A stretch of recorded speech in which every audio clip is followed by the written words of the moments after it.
Hello, welcome to a masterclass on developing resilience as a business owner. This is something that a lot of business owners struggle with, isn't it? What's going so wrong for people? Well, I think that there's so many things that we have to juggle, and so many skills we have to learn, and so much responsibility and pressure on us as business owners that we can burn out. And if we're not resilient and able to manage all of these things that are going on, that's the inevitable result, unfortunately. Do you know what I always say to people? If you want to do well in the industry, just stick at it long enough. If you stick at it long enough, if you overcome every problem, eventually you are going to absolutely fly. So what we're going to cover in this is about 15 slides, and they are all practical NLP, neuro-linguistic programming techniques. Now, some of them you may be familiar with, and some of them not so much, but hopefully they'll all make sense. Now, obviously 15 is quite a lot. The aim is that if we run through all 15, you'll probably find 3 or 4 that really resonate with you, and you can take them away as tools and use them when you're coming across a difficult situation, going, all right, well, okay, could we do this differently? Let's look at one of these tools. How can we do it differently and potentially get a different outcome? So I'm going to start with a nice story to get us started. It's a story, an ancient tale of this man in America with his old horse. And it really resonates with me. So I wanted to read it out to see whether you take the same learning points. So one day in late summer, an old farmer was working his field with his sick old horse. The farmer felt compassion for the horse and desired to lift its burden, so he let the horse loose to go to the mountains and live out the rest of its life.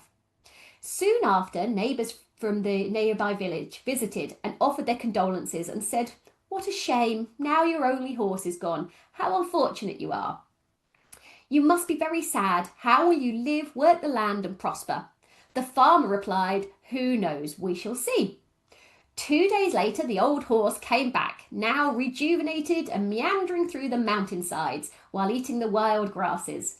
He came back with 12 new, younger and healthy horses, which followed the old horse into the field. Word got out in the village of the old farmer's good fortune, and it wasn't long before the people stopped by to congratulate the farmer on his good luck. "How fortunate you are," they exclaimed. "You must be very happy." Again, the old farmer softly said, "Who knows? We shall see." At daybreak on the next morning, the farmer's only son set off to attempt to train the new wild horses, but the farmer's son was thrown to the ground and broke his leg.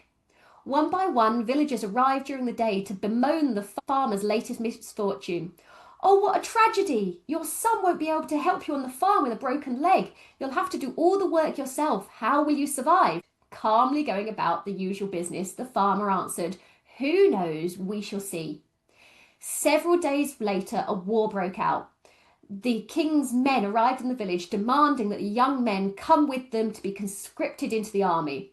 As it happened, the farmer's son was deemed unfit because of his broken leg.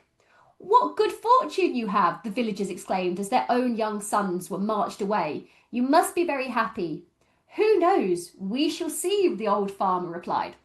I'm going to stop there. The story goes on that actually the farmer's son was there. All the other boys got killed in the war. The farmer's son was there, and they actually ended up becoming father and son very successful farmers. But for me, it's the fact that his son broke his leg, and that's a terrible thing to happen. But the consequence of that was that he ended up not going to war, which is really quite horrific for the young men at the time. And it's really looking at, is something good or bad? When something happens to you, out of your control quite often, like the breaking of the leg, you can see it as an opportunity or you can see it as a challenge. But quite often it's not till later on that you know. And things like your house sale falls through. It feels like the end of the world. Actually, it's the best thing that ever happened because you've got a much better one. You lost a member of staff, which feels like the end of the world. But actually, they were trying to steal everything from you. How often does this happen in your business, Diane? Where is it good or is it bad, or do you just not even know till later? I think that for me, it's almost a reframing of it, isn't it? Something comes along, you kind of go, oh, tearing your hair out. Somebody's called in sick yet again, or somebody's, gone and taken some clients with them and set up on their own competition. All these things that happen pretty much on a yearly or weekly basis sometimes. And I suppose I've learned over the years that there's always a different outcome from the one that I first expected. So Yeah. I've just learned that as a business owner. What when I was listening to your story though, do you know what I was thinking? I get fed up of people telling me how lucky I am. I am not lucky. I worked really hard. It wasn't luck. It was hard work, resilience, determination, bit of goal setting. I don't think there was any luck involved at all. But Diane, all the challenges, they all happened to you. Were you Yeah. lucky to have had those challenges? Honestly, because I suppose 17 years in, they're just part of what you have to do in order to be successful. And people that don't have challenges stay in a job that they hate because they are scared of challenges, they're scared of risk. And I would rather have had all the challenges and taken all the risks in order to be this lucky rather Do, than stayed in a job that I didn't enjoy.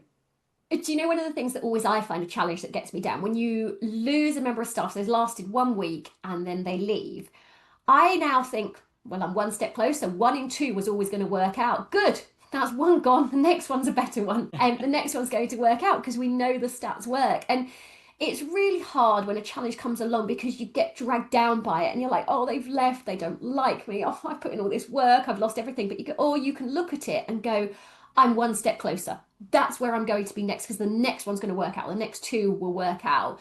And I think a lot of us get bogged down in those challenges. In hindsight, they will all nearly always end up being opportunities. Yeah, I agree. And particularly when it comes to staff members, where you're so challenged by either poor attendance or poor quality, they're showing you who they are. They're doing you a favor because they're helping you make the right decision for you and your business and its future. Okay, gonna like this picture. Anchoring confidence, right? And I know you've done the proper technique where you pinch a finger and it brings back all those feelings of confidence. But what this really means, anchoring confidence, if we are in the right emotional state, we can deal with nearly anything. You wouldn't have got to the position you're in if you didn't know how to deal with it. But when it goes wrong for us, we all feel useless, terrible, like we're not good enough. We almost clam up. And it's at that moment we need the confidence that you have had to have got to this stage. We need to get back into that confident state. Once you're in that confident state, you will start to make the right decisions. So quite often, I know that I don't know how you feel, Diane, but when it's all going horribly wrong, I clam up and I'm like, ah, I don't know, I want to run and hide, and I don't like this, and I just want to go. What do you do when it's all going horribly wrong? I genuinely believe that I do this, exactly this. You faced this before. You did it okay last time. It's a bit like, when I don't know, you put your prices up and your first couple of sales, they don't work. You have a little bit of a wobble and kind of go, nobody's going to pay this. Or somebody's started up nearby and their marketing looks really good. And you start to kind of go, oh, I'm not sure we're as good at this. I have to go.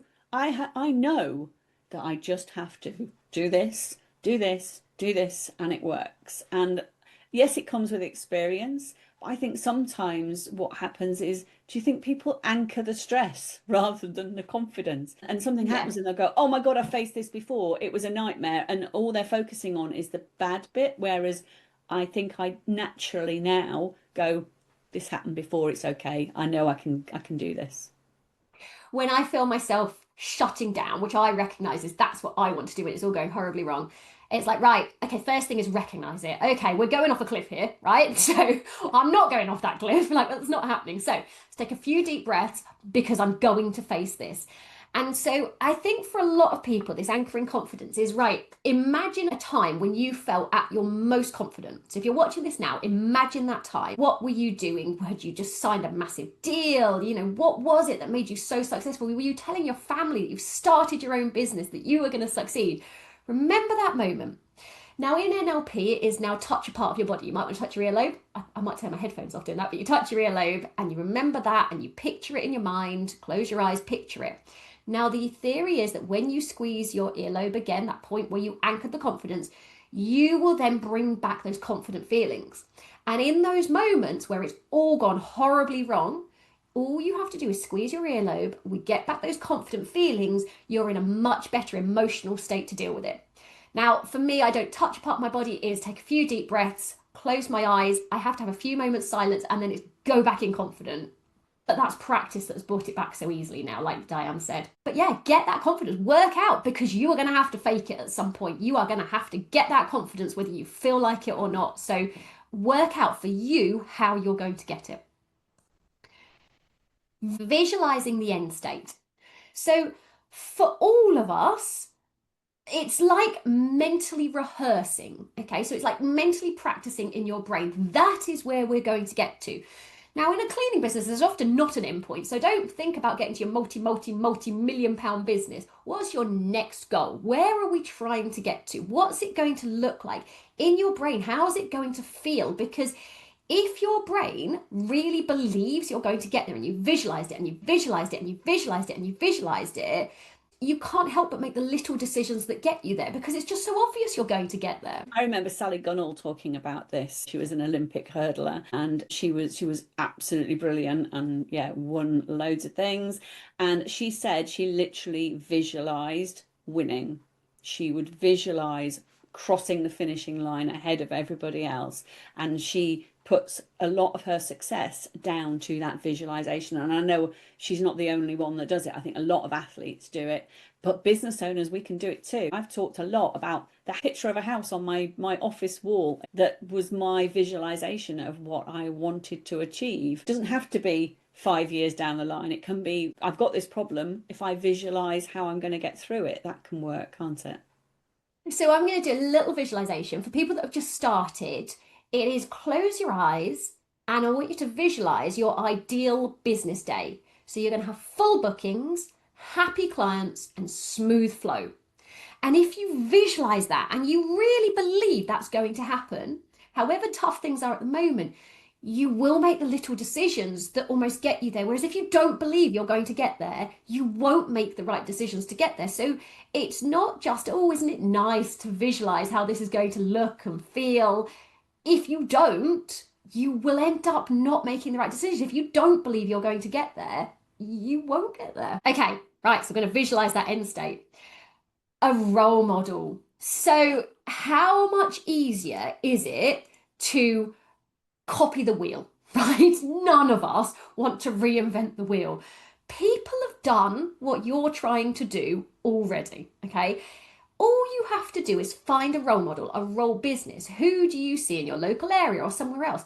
What is it they are doing day to day? What are they thinking? How are they acting? What is it that you need to do? And the great thing is, you don't need to write your own manual on it. It's already written. All you have to do is find a role model and copy them as closely as possible. How do you think about this, Diane? Because I know when we started, I struggled with finding a role model. I couldn't find someone to copy. Yeah. I love it now. Yeah, specifically in our industry, it was really difficult when we started. I remember on some online forums telling people what I wanted to do, and people would laugh and go, "You can't do that with a domestic cleaning business." And I'm just like, well, first of all, just watch me, but also like, oh, why is there nobody in the UK that's doing it? Now, obviously, you know, we've got the DCBN and the community that we've got, and we get inspired by other people in our industry now, not just us doing the inspiring. I'll tell you a nice little exercise. This is a long time ago that I did this in the business coaching, was to actually create your own sort of board of advisors or role models, people that you admire in business or in life, and ask them what they would do. Imaginary, ask them what they would do. And I chose, and I think I probably talked about this on a podcast, but I chose some people that you might not think of as role models now, but mine was Richard Branson. I think he's a really good human being and business person.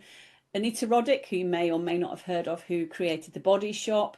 And I chose Nelson Mandela because I admired him and his resilience, interestingly enough. And Billy Connolly because I thought he was hilarious and I thought he would give me really down-to-earth advice. And this exercise was to have each of them in a different corner of the room.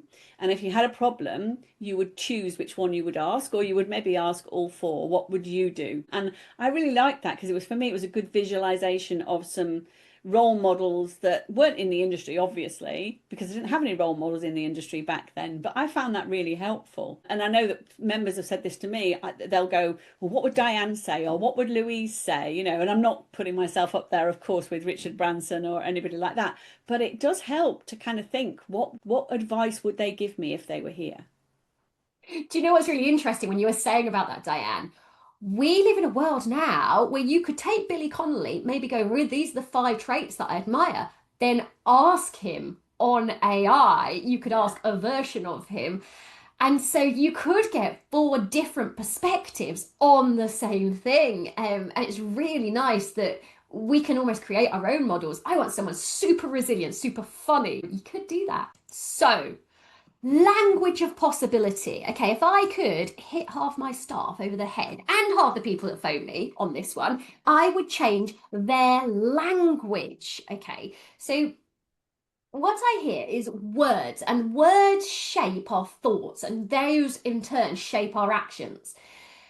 So I hear people saying, I'm not good at, or I can't. And so it needs to be replaced in how you talk to yourself, not just how you talk to others, but how you talk to yourself. So instead of I can't, I'm learning to, I'm not good at, I'm improving at. There are so many things that we say to ourselves, and I hear this time and time again on coaching calls.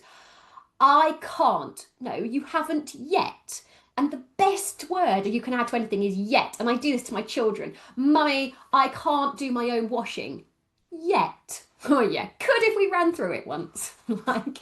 And this is one thing I would change that's so simple. And if we can catch ourselves doing it, and I do it sometimes as well, if you can catch yourself, you realize that actually it changes our whole thought process about it, that you haven't done it yet. Yeah, I completely agree. And I talk to a lot of my coaching clients about positive language and the language that we use with others, and particularly the language we use in our head, that the little voice and how we speak to ourselves. And things like, if I could have this, okay, so can we change that and say, when I have this, and I will rather than I wish. It makes a big difference to how we behave, weirdly enough, our language, doesn't it? Do you know, I was reading through an email that was written on my business day. I didn't write it, someone else did, and I was just proofing it. And it said, the staff might have a problem possibly fitting in everything. I'm like, no, there's no might. They are going to have a problem. So you need to do X, Y, and Z.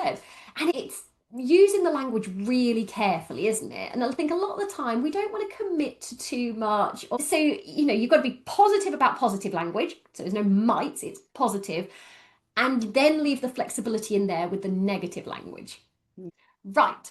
Chunking down problems. Okay, so the language here might not resonate with everyone. So a lot of the time, who's ever been told if they've got an unhappy member of staff, everybody hates you, Louise, everybody's talking about you, all the customers are terrible, we've got masses of quality problems. Do we really? Do we have all of these? Or do you not like me? You don't believe anything I say, and there was one complaint. A lot of the time, we kind of globalize the problem. Everybody doesn't hate me. A few people do. Like, oh, that was specific to that situation. When we look at the problem, all my customers are going to cancel if I raise my prices. If I do this, everything's going to be affected.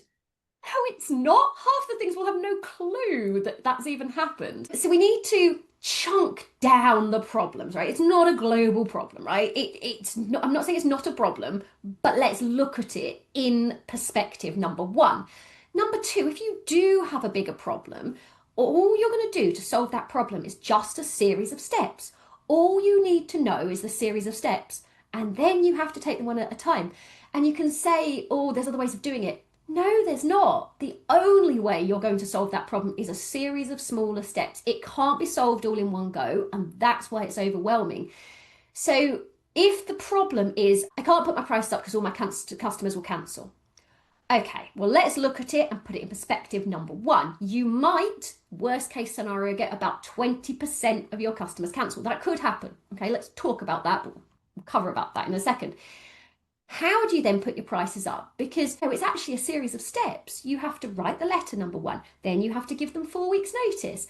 then you can give them options to renegotiate and change it. And once we've done all of those, only then will we deal with the fact they might cancel. Um, but we just see it as one massive problem, don't we? You must face this all the time, Diane. Yeah, and I think sometimes it's maybe we live in a dramatic world nowadays, but it does sometimes feel like problems are dramatized and we don't have the ability to always step back and just see, like you say, see it for what it is. Just to sit, if I do this, I do this, I do this, I'll solve the problem because all we can see is the problem and how overwhelming it is. Okay, so what we might want to do if we have a problem, if you were going to do a performance, so let's say you were going to do a big presentation, you would write it, you would practice it, you would rehearse it. If you were going to do a dance, you are never going to get on stage and do a dance unless you practice it, learn it, and rehearse it.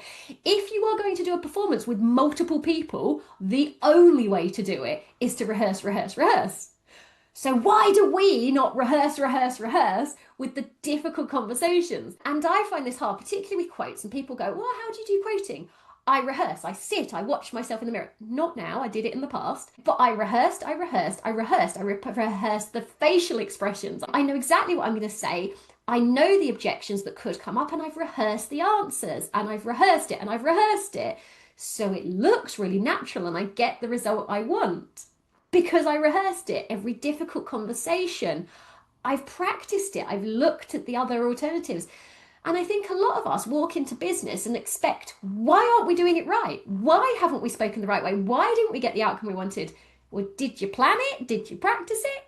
No, well, then that's probably why it didn't happen. Isn't it a bit like cleaning, though? We just expect everybody to be able to do it. And then we have a cleaning business. We expect to be able to do the business side of it. And we need to learn all these skills. I was not a marketeer when I started my business. I learned it. I watched other people. I learned from other people and got training. I wasn't a natural salesperson. Now I find it so easy and I absolutely love it.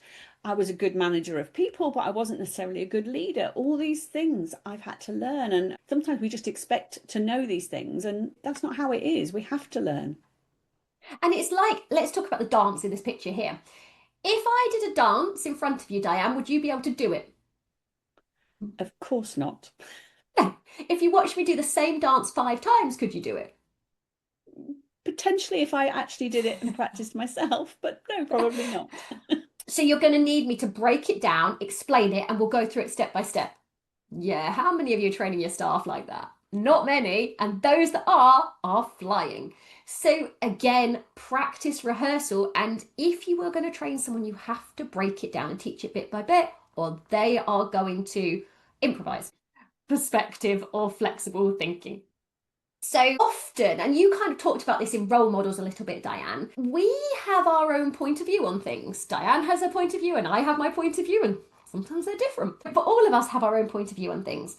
So one of the ways that you can get out of a rut, if you believe that you're having a clash with a client, or your member of staff is completely wrong, or something's going horribly wrong, it really helps to look at it from another perspective. And I have to actively force myself to do this. So sometimes the client's totally unreasonable. If you can put yourself in their shoes, or even if you can stand there with them and look at the problem the way they are, you are going to see it so differently. So looking at things from multiple points of view can often change how flexibly you think about things. Once you see it from another perspective, suddenly no other options come up as solutions. And that's what we're looking for. We need to get you out of your rut. In your rut, there is no good solution until we can see it from other ways and can start to compromise. So they say there's your perspective, the client's perspective, and a neutral observer's perspective. And how often do you hear this? We see this in our Monday calls, don't we, quite a lot. Is somebody will come on the call with a problem, and we often quite quickly, partly from experience, but also partly because we aren't involved in it, we can kind of go, well, it's this. And they go, how did I not know that? And it's just they were just in it and weren't able to look at it from the outside. Do you know my favourite question? If someone cannot, like, there's no compromise here at all. What is it that you know that if I had that information would change my point of view on this? what is it that's making you so different to my point of view that would change what I'm thinking? And that's a really powerful question because it makes someone go, what is it? What information is it that needs to be shared that we can come to a compromise on it? Okay, so energy and work presence. So this is really about your emotional state. So if you turn up to work and you don't feel like it and you can't really be asked, your staff, your customers will feed off that. It is your energy, that your state that changes before each job. And actually, we've just done a masterclass, and I was saying someone was having a conflict with a teacher at school drop off just before they started work. I knew their mental state was that of a little bit of anxiety and stress. They just had a bit of conflict. We need to change their state. They need to walk in. If you can walk in calm and relaxed, you are able to perform your job to the best of your ability. So this is something we talked about, anchoring confidence when things are going wrong. Really, before every house, I have a bit of a ritual. I'll stand there at the door. Before I ring that doorbell, I take a couple of deep breaths and I actually, in my head, I quickly run through where I'm going to start and what's going to happen when they answer that doorbell. I know the exact sentence I'm going to say. What's it like for you, Diane? How do you approach every clean? Do you have a state of mind you try to get into? No, I'm not out cleaning, so it's harder for me to kind of think how I would do that. But I remember when I used to train telemarketers, smile before you dial. People can hear the smile in your voice. And I think your body and your energy matters in everything that you do. And this, again, we talked about resilience.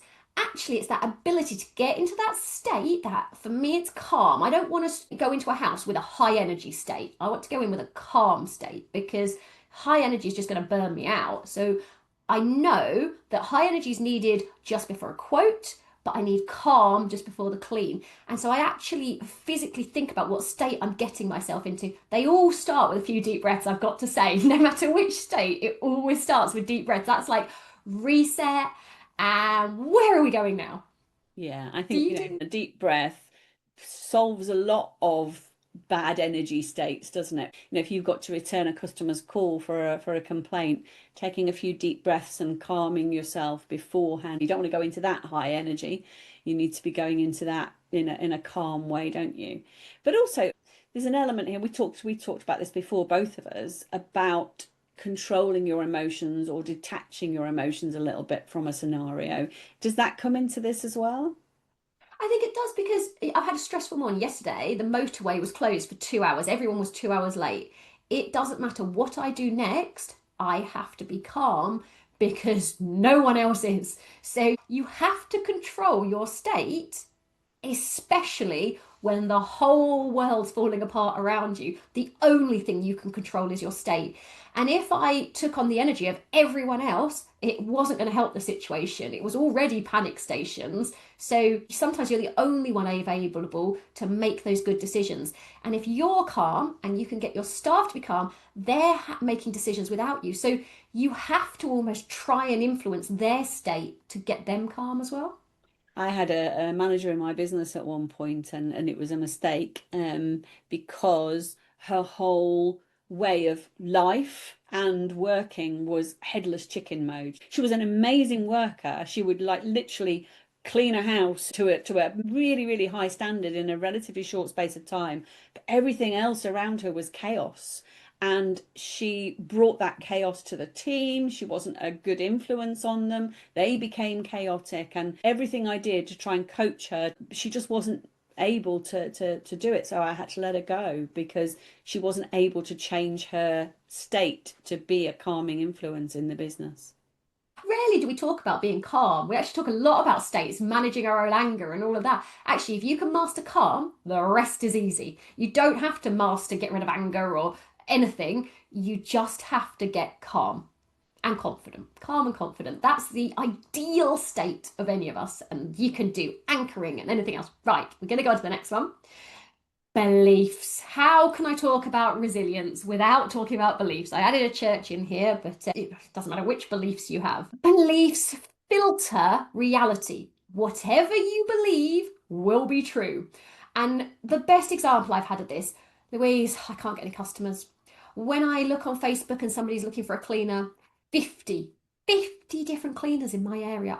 They're never going to go with me. They've got more availability. They're cheaper than me. I can't do it. I'm not good enough. I'm never going to be as good as the rest of them.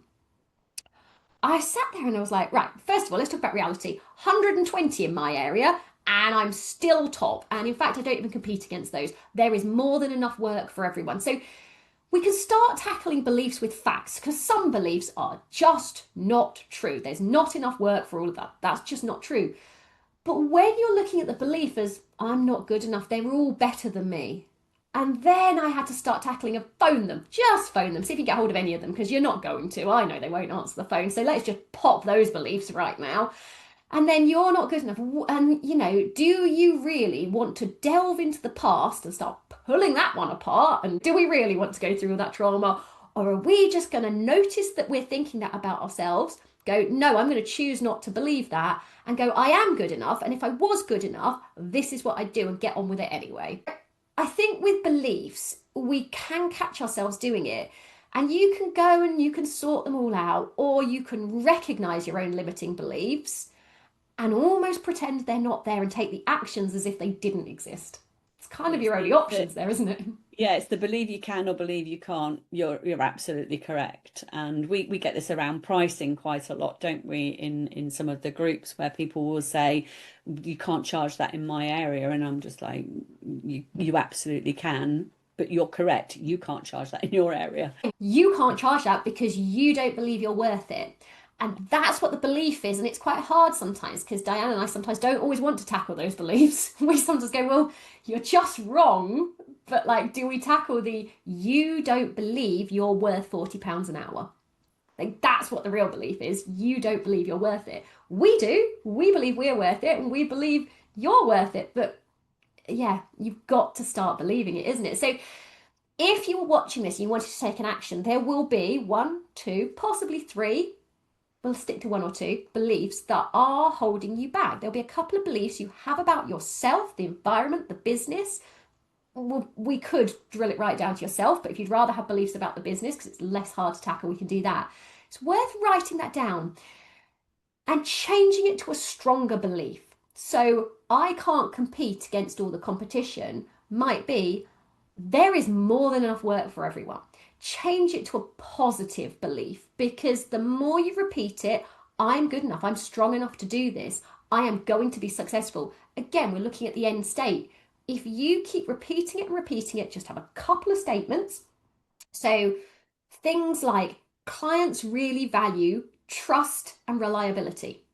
Keep repeating that. I am the most reliable cleaner in my area. I am the most reliable cleaner in my area. If you repeat that to yourself every day, it will show in your marketing, it will show in how you talk to the customers, and it was really strange. It won't take long before they start repeating it back to you, despite that being something you say to yourself every day. It's like somehow they know what you're thinking, but if you believe it, it comes out in every way that you act. Okay. So we've talked about anchoring confidence. Okay, so this is a little bit different. We've talked about end goals and we've talked about anchoring confidence. Now, this is about anchoring motivation to purpose. So what I mean here is, you know kind of what your end goal is. We know we want a full book of clients, and we know that we want really happy clients. But if we can anchor our purpose to that goal as well, it will give you far more resilience. So what I mean by this, by your purpose, an example might be, I bring peace and order to homes so families can relax. I give jobs to my friends and families that would otherwise struggle. I am the best employer. I'm making a difference to someone. Does this make sense? You will have a purpose that you are doing. Why are you doing this business? Because if we have an end goal of a house, or we have an end goal of just a full book, sometimes that's not enough. We need a purpose. What are you giving back? What are you bringing to it? What difference are we making? So if you can find your purpose in all of this, so yes, I want a house, right? That's my end goal. That's what I want, right? But my purpose is, on the way, I want to make a difference to people. I want to be known as the most reliable business owner. There are loads of different purposes you can have, but it's that purpose that will bring you motivation along the way rather than just the end goal. Does that make sense? Yeah, completely. Um, I remember when I started my business, I wanted it to be the best cleaning business in Yorkshire, but I also wanted it to be a business that I was proud to own and that people were proud to work for, and a business that was set up to look after people in the industry, because that traditionally didn't happen. And that was always my motivation. And obviously that feeds into the DCBN in the same way. I want to be the best employer. I want to be fair. I want to give them a better working conditions than I've ever had. That can be our purpose. That's what gives us motivation. That's what keeps us going. So what we want to do is connect it, and often the goal alone will keep you on the right track. That will keep you going on the right path. But it's that purpose that really keeps you driving to go, I'm going to get there. I'm going to get there because this is how I make a difference to the world. Maybe the world's a bit big, but to the people around me. Now, having that sentence written down, one sentence purpose statement. So for me, it was I will deliver the best quality cleaning and be the most reliable. That's one sentence, and that drove my first 10 years. Strangely enough, it eroded, but anyway, that was the first 10 years, I would say. And you guys will all have your own that you want to do. Okay, metaphor for strength. Okay, so now I know, Diane, you don't always like these because these get a little bit wishy-washy. So our metaphors, so our pictures and what we say about ourselves shape our inner identity. And so a strong metaphor, a strong picture or vision of yourself can help you handle more stress more easily. So I'm going to say this, and I know you're always going to giggle here. Diane, I'm like a sturdy tree that bends a lot, that doesn't break. Or I'm going to approach every situation with love and kindness. So, a lot of the things that we say about ourselves, if we can give a little image or a little statement, so a metaphor tends to be a little bit more like an image, like this cuddly dog. One of the things I always work on in my business is let's always be as fair and as kind as we can be. And so having that metaphor, if I stuck this image of the dog all around my office, all around my desk, it would remind me that actually when it's tough, what sort of inner guideline rules am I going to try and follow? Which direction am I going to take? Because often you're stuck, and the reason we can't make decisions is because we kind of just confused. Having that inner metaphor really helps kind of just get you unstuck and keep you going.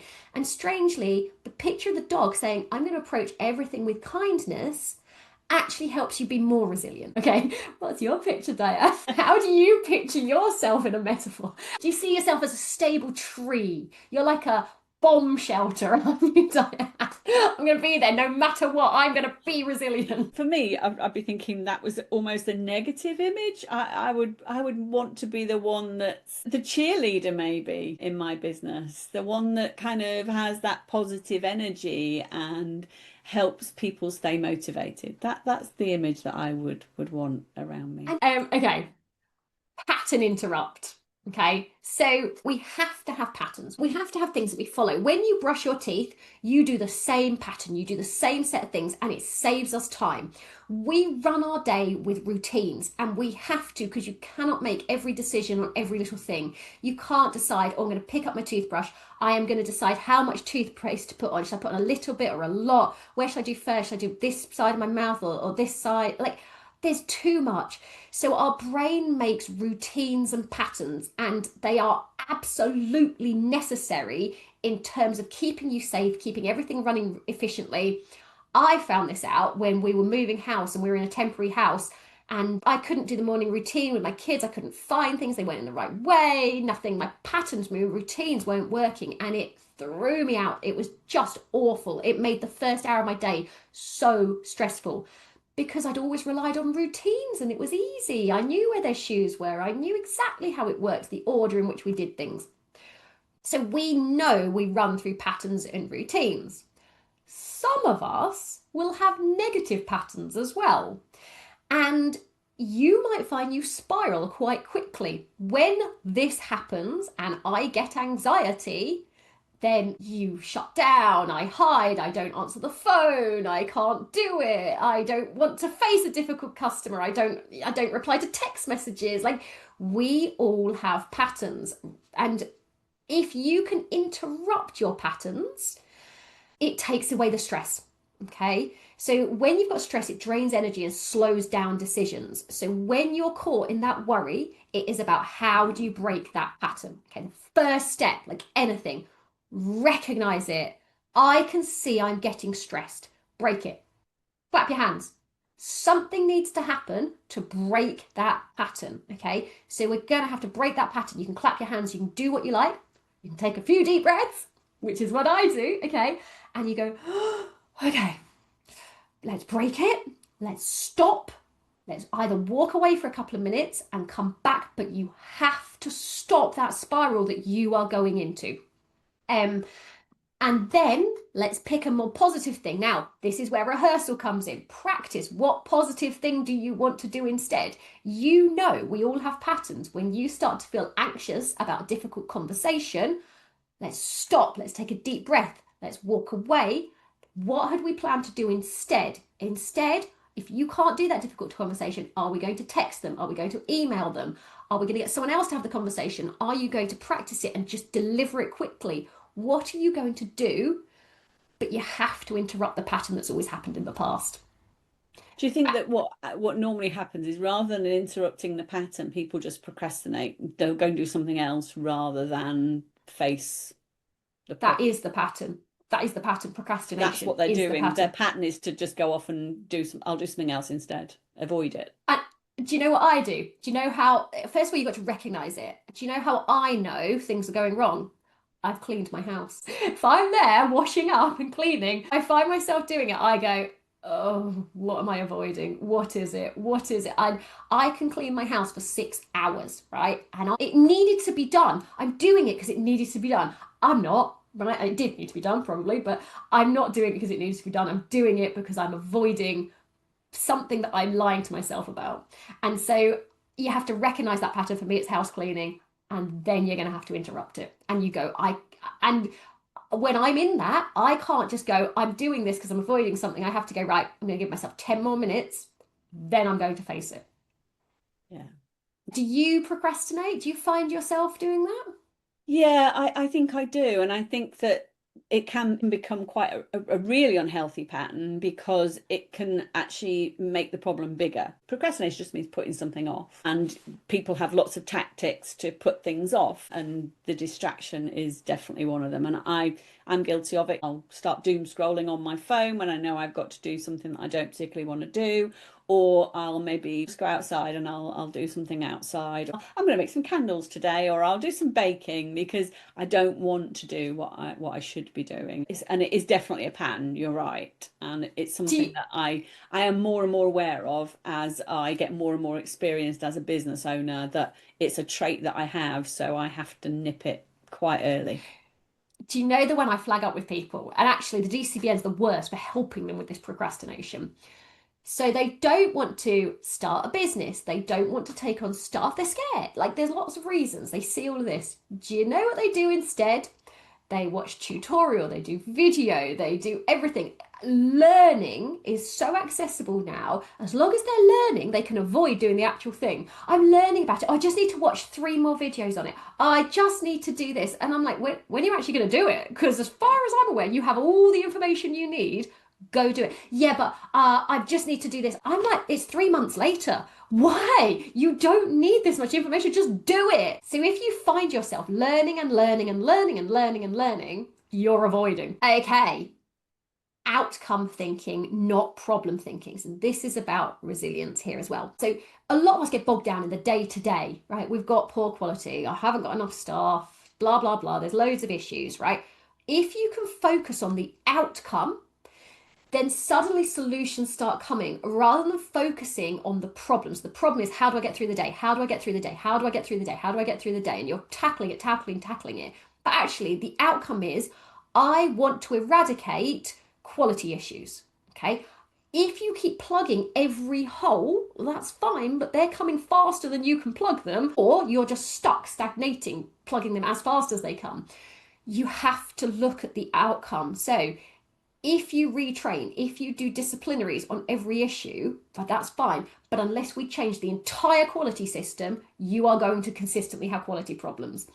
If, for example, customers are cancelling because of holidays or whatever, and you're going, oh, well, that's just that little problem, or that's just that little problem, or that's just that little problem, and we look at them as individuals, we're not seeing the outcome is, I have to stop customers cancelling. I need a stable business. I have to change the contracts. So we need to be looking at the bigger picture. And again, a lot of people that talk to me and Diane find this very quickly. We don't even want to listen to their problem and the consequences it has on them. We go, what do we need to do to actually fix that problem? And they're like, deep breath and I don't know. We have to look at the bigger picture. So it's thinking about the outcome. What do you really want? You don't want that customer to not cancel. You want all customers to not cancel. And only then do we start thinking about actually getting the results we need and making a scalable business. So as an exercise on this, if you're facing this at the moment, what you need to do is write down the current issue, whatever your issue is. And underneath, it's what do I want instead? So we're not going to solve that issue. What do I want instead of this issue? And this is how we start to solve it. And this is how we start to build up a resilient business. So not just a resilient person, but a resilient business. We're not going to fix the problem. We're going to get an alternative. Okay. And now my favorite one. And no resilience would be complete without celebrating micro wins. Okay. And I know, Diane, you tell us all the time to celebrate wins. It doesn't matter how small it is. And you'll notice the same advice in every one of these. Recognize it. So every day, write down 3 small successes. The client smiled. I got to finish early, or I booked a new job. Okay, it could be anything. Write down 3 successes. And then celebrate them. And sometimes recognition of them can be enough of a celebration. Just smile, like I did that today. But we've got to recognise them in order to celebrate them. So I have a lot of tasks that I don't really like. So the kind of tasks I get, do this project, just get on and write this important email, or do this, the kind of things I don't enjoy. So every time I do it, I'm like, well done, Louise, you've done it. I celebrate every time I write a hard email. Every time I'm tackling something tricky, I congratulate myself. The people in the office are now so used to it, they don't bat an eyelid. They thought it was a bit odd to begin with, but I think they quite like it now, and they just ignore the fact I celebrate myself every time. But it really helps be more resilient, because if you can celebrate yourself 20 times a day and you only beat yourself up twice, your brain's going, I'm pretty good at this. I don't know whether it's a British thing. We're not very good at this. And I think it's so important. And I think it does start with those little micro celebrations, doesn't it? It's like, good job, Louise. Good job, Diana. If we were our best friends, we would be telling our best friend they were amazing. Why don't we do that to ourselves? And it's really important. I mean, we've got our community. We should celebrate each other, but you need to start with celebrating yourself. We should do this, Diane. What are your 2 micro wins from today? Like, it can be as little as the client smiled. I made them smile. Do you know that person hasn't smiled for 3 weeks? I remembered this that was important to them, and that made me feel good. I had a really good conversation with a team member. My manager was excited about something and I helped her celebrate. Whatever it is, congratulate yourself. So we're coming to the end there. What you will notice through all of those, they are all NLP techniques, right? And we've gone through 15 different ones of them. As I said at the beginning, some will resonate, some will not. So you can pick and choose. The more you have, the better it is. And when you get stuck, come back to this. Pick which one you want. And the more readily you can use them, it's like having an extra tool in your toolbox. But if you notice, a lot of them, in order to create resilience, involves you just practicing these, preparing. Pattern interrupts come from recognizing, being self-aware enough to recognize, and preparing an alternative. So if you want to feel more confident, sit here now, anchor that confident feeling. You have to do that a little bit in advance. We can't just wait till it goes wrong and go, why when I rub my earlobe does nothing happen? Oh, we didn't plan to do it, did we? We're all going to need confidence at times. So have a read through, do the little bits now. We've given tiny little activities all the way through. Work on yourself a little bit, because building resilience takes time and practice.